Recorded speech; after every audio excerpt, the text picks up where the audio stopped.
Marlins off report: new owners dumping payroll. A new ownership group has taken over the Marlins, but the decision to dismantle the major league roster in favor of reducing payroll and rebuilding with prospects has an all-too-familiar feel. Incoming part owner and CEO Derek Jeter has already unloaded sluggers Giancarlo, Stanton and Marcell Ozuna, as well as all-star second baseman Dee Gordon this offseason. In the short term, the Marlins' 8-year streak of finishing below .500 doesn't appear to be in jeopardy. USA Today's Steve Gardner takes an in-depth look at the team. Prospect JT Realmuto has already expressed frustration with the new ownership group's off-season purge of veterans, and he could be the next player to go. One of the best all-around catchers in the game, Realmuto, 26, combines extra base power with speed. His 28 stolen bases over the last 3 seasons lead all catchers, and excellent defense. His 33.7% caught-stealing percentage is well above the league average of 27%. Backup Tomas Telis played only 6 games at catcher last season, compared with 28 at first base. As they once did with Realmuto, the Marlins are trying to convert minor leaguer Austin Nola, 28, from a middle infielder to a catcher. Depth chart: Realmuto, Telis, Chad Wallach, Nola. More MLB coverage with Stanton and Ozuna gone. Justin Bour is the Marlins' leading returning home run hitter. The left-handed slugger posted career highs in just about every offensive category last season, including home runs, RBI, batting average, on-base percentage and slugging percentage. Bour also improved dramatically against left-handed pitchers, so he's a lock to be in the lineup every day. Former New York Yankees farmhand Garrett Cooper could make the Marlins as a backup, or he could start the season in the minor leagues. Depth chart: Bour, Miguel Rojas, Garrett Cooper, Telis, Derek Dietrich, Matt Juengel. A 4-time All-Star Starlin Castro is the most recognizable name in the package the Marlins received in the Stanton trade, which also included Cooper. He'll hit in the middle of the order and replace Gordon as the starter at second. Position flexibility abounds throughout the roster, so any number of players could fill in if Castro needs a day off. However, several of them are penciled in as starters elsewhere. Depth chart: Castro, Dietrich, Rojas, Martin Prado, Johnny Giavotella. JT Riddle took over as the starting shortstop once the Marlins traded Ednei Hechavarria in June, but he injured his shoulder less than a month later and missed the rest of the regular season. He doesn't offer much on offense but is a solid defender. Rojas ended up starting more games at shortstop than anyone else last season. He's an excellent contact hitter with little pop. Depth chart: JT Riddle, Rojas, Castro, Yael Rivera, Christian Adames. Brian Anderson hit a total of 22 home runs at the Class AA and AAA levels before making his MLB debut in September.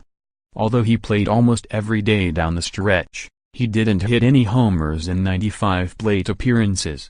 He'll likely be the starter with Prado moving to the outfield. Free agents Rivera and Giavotella were signed as non-roster invitees to add depth entering spring training.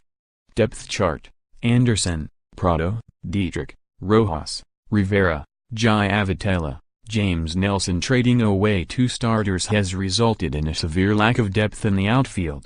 Prado is penciled in as the opening day left fielder, but he's 34 and coming off season-ending knee surgery. With only 15 position players on the 40-man roster, the Marlins don't have many options, especially if they're reluctant to rush 21-year-old Magneuris Sierra, one of the key players acquired from the St. Louis Cardinals in the Ozuna trade. Depth chart: Prado, Dietrich, John Norwood, Sierra signed to a reasonable contract through 2021. Christian Yelich, 26, might be a more valuable trade chip than Ozuna, Stanton or Gordon were. However, the Marlins haven't yet found anyone willing to meet their price. Yelich took a step back in the power department, from 21 homers and a .483 slugging percentage in 2016, but tied for 7th in the NL in runs with 100. Depth chart: Yelich, Sierra, Braxton Lee. There's no way to replace Stanton's major league leading 59 homers and 132 RBI. However, His defensive contribution shouldn't be overlooked either. Dietrich has been a valuable utilityman over his 5 MLB seasons, but he's played just 13 games in the outfield over the last 2 seasons, none of them in right field. Veteran J.B. Shuck, 30, will come to camp on a minor league deal and try to make the roster as a backup. Depth chart: Dietrich, Shuck, Lee, Austin. Dean Straley was the staff workhorse, making 33 starts and leading the team in innings and strikeouts. However, he tied for second in the NL with 31 home runs allowed. Jose Arena, 25, was a pleasant surprise, moving from the bullpen to the rotation and leading the team with 14 wins. A low strikeout rate, 6.0 K/9, and batting average allowed on balls in play, .256, suggest his success might be hard to duplicate. Lefty Wei Yin Chen, 32, made only 5 starts in 2017 because of persistent elbow problems. He's owed $60 million over the next 3 years, a contract that likely makes him all but impossible to trade. Flame-throwing right-hander Sandy Alcantara, part of the Ozuna trade with St. Louis, jumped from Class A to the majors at the end of last season but likely will start the season in the minors. Depth chart: RHP Straley, LHP Chen, RHP Arena, LHP Dylan Peters, LHP Justin Nicolino, LHP Adam Conley, RHP Audrey Summer-Despain, LHP Chris O'Grady, RHP Alcantara, RHP Trevor Richards. Veteran Brad Ziegler took over as closer when A.J. Ramos was traded, but he struggled down the stretch. At 38, he might be merely a placeholder at the back of the bullpen. Kyle Barraclough has the velocity to close, but he'll need to address control problems, 5.2 BB/9, first. The same holds for fellow righty Drew Steckenrider, who showed flashes of dominance by striking out an impressive 14 batters per 9 innings.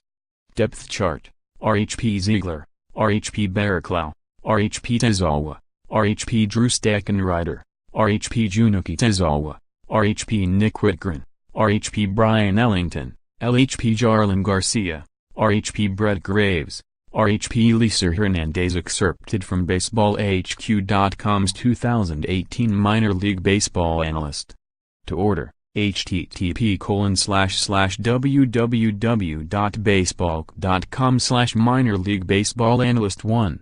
Trevor Rogers, LHP, drafted 13th overall in 2017. The 6'6" Rogers has plus stuff highlighted by a mid-90s fastball with good command. He showed both a slider and curveball in high school, with the slider being potentially plus. The 20-year-old hasn't pitched since being drafted. 2. Braxton Garrett, LHP, Garrett, 20, will likely miss all of 2018 as he rehabs from Tommy John elbow surgery.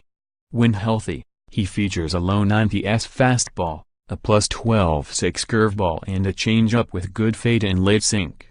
3. Magneuris Sierra, of Sierra made a surprise jump to the majors after hitting .269 with 17 steals at Class AA. He is an elite defender in center field with plus speed but has minimal power upside. With solid bat-to-ball skills and an acceptable walk rate, the 21-year-old is a potential top-of-the-order hitter. 4. Brian Anderson, 3B. Anderson, 24, made his major league debut after hitting .275 with 22 home runs across Class AA and AAA. His 6'3" frame generates above-average power, but speed is not part of his game. He has a plus arm and profiles as a solid producer, but one with limited upside. Anderson has a chance to start in the majors. 5. Sandy Alcantara, RHP, Alcantara, 22, is tall, lean pitcher who posted a 4.31 ERA in 12 51/3 innings at Class AA. His fastball can reach triple digits, and he holds velocity late into starts, but the secondary offerings and command are below average. Rob Gordon,